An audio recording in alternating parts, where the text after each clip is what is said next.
জীবন এমন একটা পর্যায়ে এসে দাঁড়িয়েছে যেটা কখনো চিন্তাও করতে পারিনি। এই ৩টা বছর ধরে আমি যাদেরকে নিজের ভাবতাম তারা আমাকে ভুলতে ১ মাসও সময় লাগেনি। সবকিছুই শেয়ার করব আজকের ভিডিওতে। আসসালামু আলাইকুম। আমার নতুন আরেকটা ব্লগ ভিডিওতে সবাইকে স্বাগতম। সকালবেলা ঘুম থেকে উঠেই ফ্রেশ হয়ে নিচ্ছি। অনেকেই জিজ্ঞাসা করেন এই আইস ব্যাগের কথা। আপু এটা কি?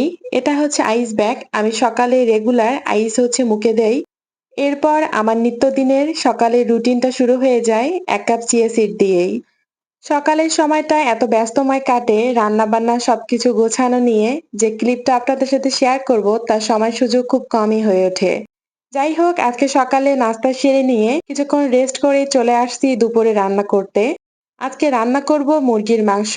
তাই এখানে পেঁয়াজ কাঁচামরিচটা ব্লেন্ড করে নিচ্ছি আর মাংসগুলো সুন্দর মতো মেরিনেট করে রাখলাম। আমি মুরগির মাংসটা কিছুক্ষণ মেরিনেট করে রাখি, এতে আমার কাছে মনে হয় স্বাদটা বেশ ভালো আসে। যাই হোক এর মাঝে আমি ভাত উঠিয়ে দিলাম। এরপর আবারও চলে আসলাম মুরগির মাংস কষাতে।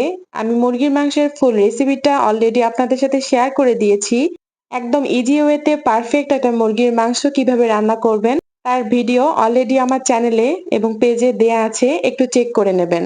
যাই হোক রান্নাবান্না শেষ করে দেখেন কত থালাবাটি জমে গেছে। রান্না শেষ করে এক সিন থালা বাসন জমে যায় যেগুলো পরিষ্কার করতে আমার বেশ হ্যাসেল ফিল করতে হয়। ৩ মিনিটের ভিডিওতে আমরা কত সুন্দর করে আমাদের সারাদিনের কাজকর্মগুলো আপনাদের সাথে তুলে ধরি।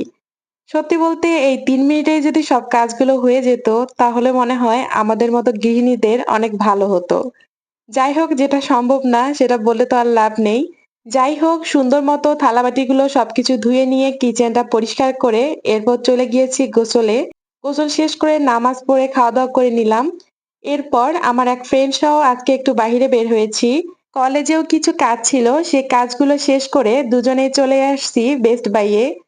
এখানে এসে এই ইউনিক কেটলিগুলো দেখে আমার কিন্তু বেশ ভালো লেগেছে। যাই হোক নেক্সট এ নেয়ার চিন্তাভাবনা আছে। এরপর কিছু মাটির দোকানে গিয়েছি। এখানে আমার প্রয়োজনীয় কিছু জিনিস নিয়েছি। ইনশাআল্লাহ নেক্সট ভিডিওতে তা শেয়ার করব। এরপর বিকালের দিকে কিছু নাস্তা করেই বেরিয়ে পড়লাম বাসার দিকে। আজকে খুলনায় এত পরিমাণ রোদ ছিল যে বাহিরে থাকাটাই কষ্টকর হয়ে যাচ্ছিল। যাই হোক যেহেতু কাজ ছিল বাহিরে বের হতেই হবে, তাই কাজ সব শেষ করে এখন চলে যাচ্ছি বাসার উদ্দেশ্যে।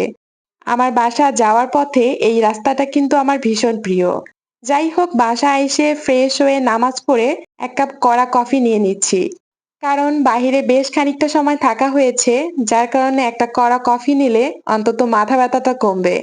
একটা কথা বলি, আমরা আমাদের জীবনে কিছু মানুষকে আমাদের নিজেদের থেকেও বেশি মূল্যায়ন করি, যার কারণে শেষ পর্যায়ে এসে আমরা নিজেরাই আফসোস করি। যাই হোক আজকে আর বেশি কথা না বাড়াই, আম খেতে খেতে এখানেই বিদায় নিচ্ছি। দেখা হবে নতুন কোনো ভিডিওতে নতুন কোনো গল্প নিয়ে। সবাই ভালো থাকবেন। আল্লাহ হাফেজ।